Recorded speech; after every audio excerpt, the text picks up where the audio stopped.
if you want to be as successful as we were, you can only do it without a net. It's really, it sounds stupid, but it's all or nothing. So you have to go and keep walking. If you go through hell, keep walking. Yeah, just keep walking.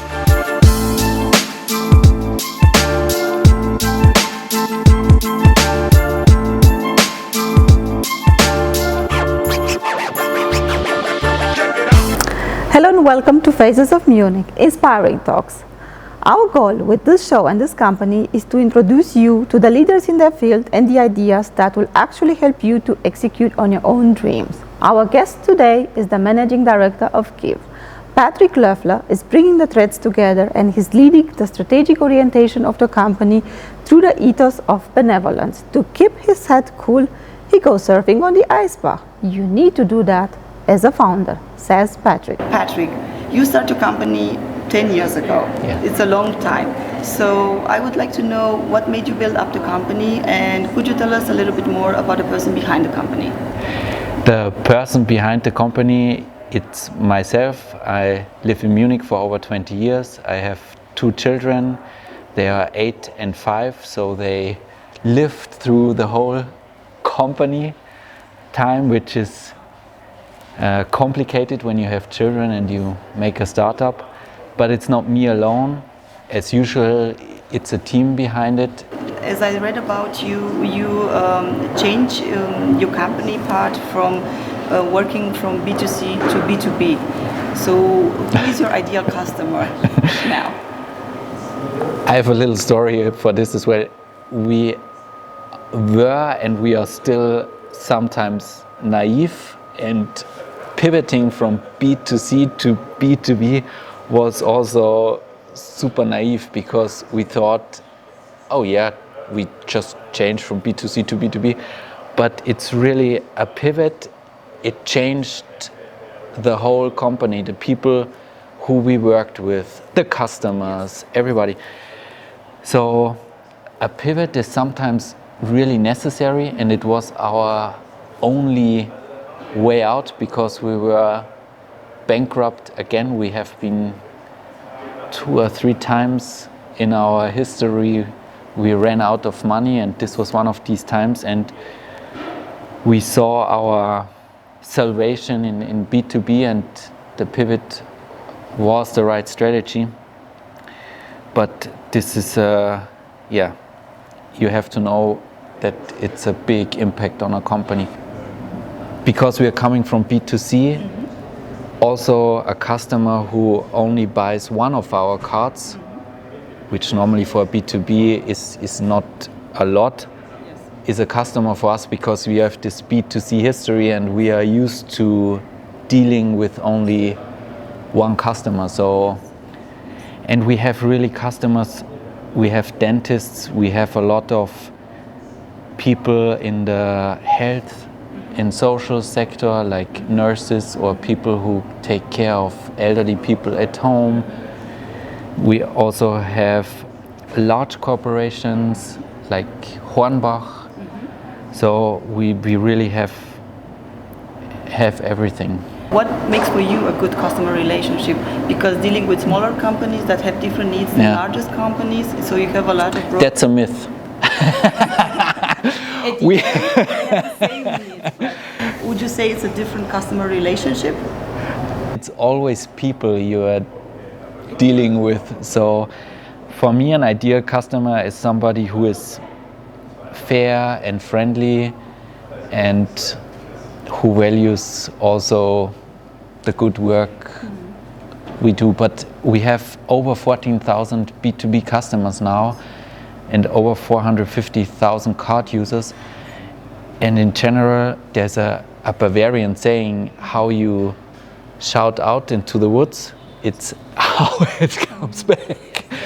So we really try to shout out in a friendly way, and in 99 point whatever percent we get positive vibes back. So That's true. That's true. I believe in that too. It's always you should always make a little space for a second time, because you always meet twice in life, kind of that. minimum twice. Yes. Yeah, that's correct.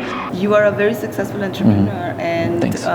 you're already looking back and see 10 years of hard working, and it was for sure a very bumpy way and a very inspirational way also for many people, because as I heard from you, you could drop it so many times. So Oh yeah. why didn't you do that? It's a combination of several things, and one is the relationship I have, the relationship and non-relationship I have with Alex.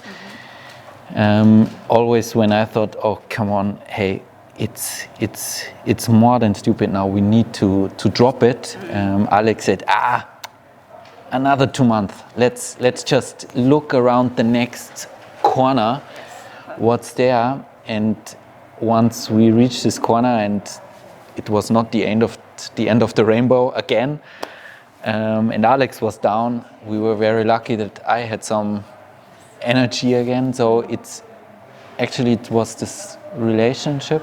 It's somehow a strong one, and on the other hand, it's this drive and this force you just, and the skin in the game. We just had invested so much, not only money but also time and energy, and to just let this go once you're in there for 2, 3, 4, 5 years. My next question would be, by having this very long successful path behind you, from your point of view, what is your secret ingredient that made you succeed, that brought you where you are today? I hope this is a little something new and surprising, but it's the English word, and I don't know if it's a really known word. It's benevolence. It's being friendly and seeing the good in things and people. It's a little pathetic, but that's really, if you ask anybody how Alex and me are, and we love to be precise in our communication, and on the other hand, just positive and benevolent. And this made for us always a big difference. We have competitors that are different, and we never went to their level. We always stay on our friendly and positive level, and this made really a huge differentiation, because we have customers that really are for so many years with us exactly because of this. They sometimes get better prices or a different offer or aggressive pushing. But being this benevolent people, it's so much better. It's also for the life quality, it's so much better. I think that's for us the most outstanding and important thing. Honestly, I don't think it's pathetic. I think it's very impressive, because this is a very special ingredient that, from my point of view, at least every business should have it. What are, from your own experience, 3 tips that you give to starters, to young entrepreneurs that are thinking now, oh, I want to create and start building a business by seeing you and now feeling your energy and your story? What are the 3 tips? Number one, what we always, or for many years, disregarded was having somebody strong in financials, a controller or a CFO, because Alex and me, we always thought, we have technical and we have the general business manager, the few figures we can do this. But at one point we really got an extremely good colleague who was he's such a force, and he's a financial guy, and this changed our business. So if I would start a business again, I definitely would have somebody strong in financials from the beginning. That's a key point. The other thing is always, again, maybe pathetic, but the individuals are super important. You have to watch the individuals in your customers and also in your colleagues. Be precise, be benevolent. That's super important. That was one of our key success factors. And the third is why we can achieve things with 30 people. We move over 100 million euros through our cards per year with such a small team. Other old economy companies, they would have a much larger team. So it's a high-tech company, and we always paid a lot of attention to have technical people. It was always such a fight with some of our shareholders who said, hey, you have to bootstrap. We bootstrapped a lot in our history, the company. Why do we have such expensive technicians? Get rid of the technicians. And we always said, no, we get rid of everything, but we keep the technicians, because once we grow, we have to have the systems automated. So being high tech in just any business today is so important, and this comes at a high cost because you have to be super disciplined. Being a digital company, we already tackled this. To have Slack installed on every computer, that's easy, but to really find a guide and make the people follow these rules every day, it's half of my work is around managing and keeping the team and keeping the digital discipline. That's really, really, really important and a key success factor. So it's three things: be disciplined, be nice, and be high tech. So what is the one thing that you would change it by going back now to 2010, for example? Is there something maybe you would want to change? That's really a good question. I think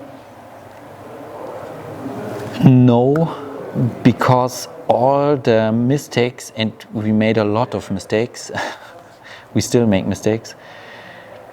Every of these mistakes, and I can remember many, led us to a different development. Maybe the focus, when we were bankrupt the second time, Alex and me decided, hey, we totally focus on one product for one target group, and with one feature, and all the rest gets frozen. No new features, no nothing. We just try this one thing, and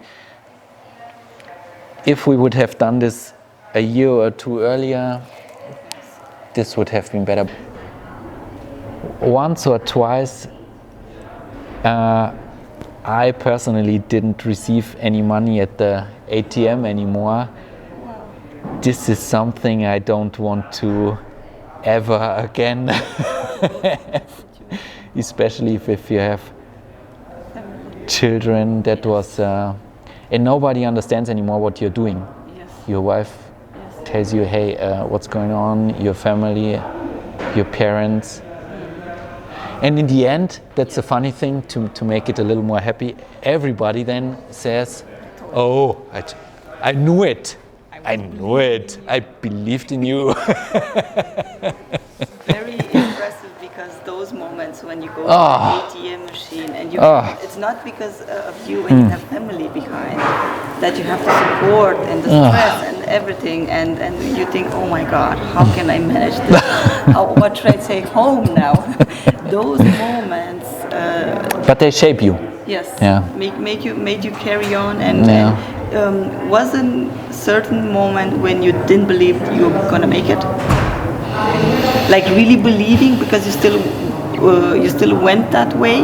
So it's again, it's the skin in the game. It's not making it at some point was not an option anymore. We would have been really in deep trouble if we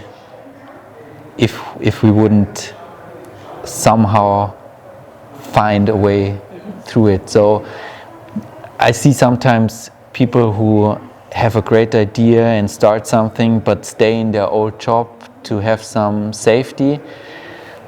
It's not, if you want to be as successful as we were, you can only do it without a net. It's really, it sounds stupid, but it's all or nothing. So you have to go and keep walking. If you go through hell, keep walking.